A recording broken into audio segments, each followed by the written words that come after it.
Tagged Greening Africa's Economies. Can climate positive growth deliver prosperity?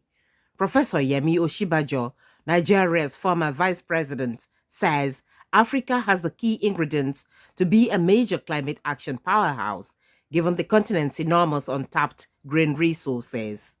So the places in the world that can provide green solutions most cost competitively have a massive economic opportunity. So if as in Africa we can produce any product that is competitive, green products that are competitive, we already have a massive economic advantage. We have the key ingredients to be a major climate action powerhouse.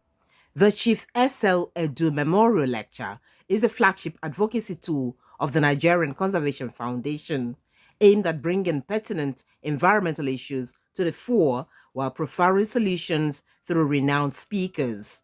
Now, in its 23rd edition, the annual Memorial Lecture has for over 2 decades provided a platform to address pressing environmental and sustainability issues in Nigeria. We will need strong governance structure that will be able to ensure that whatever actions or activities we want to implement will be implemented. If we don't have strong governance, then whatever we are doing will just will wash down the drain.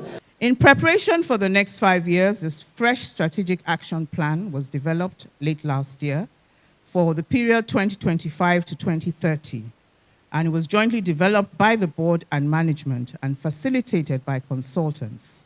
Our mission and vision have also been modified to cater for to enable us focus on the environmental challenges over the next few years. Without Africa going green, the whole world is going to suffer.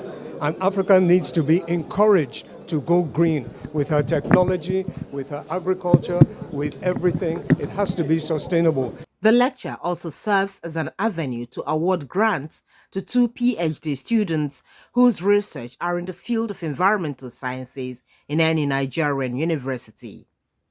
The awards, offered after rigorous selection process by academics and conservation professionals, seek to promote research works in biodiversity preservation, environmental management, and sustainable livelihood. Nkoli Omoudu, AIT News, Lagos.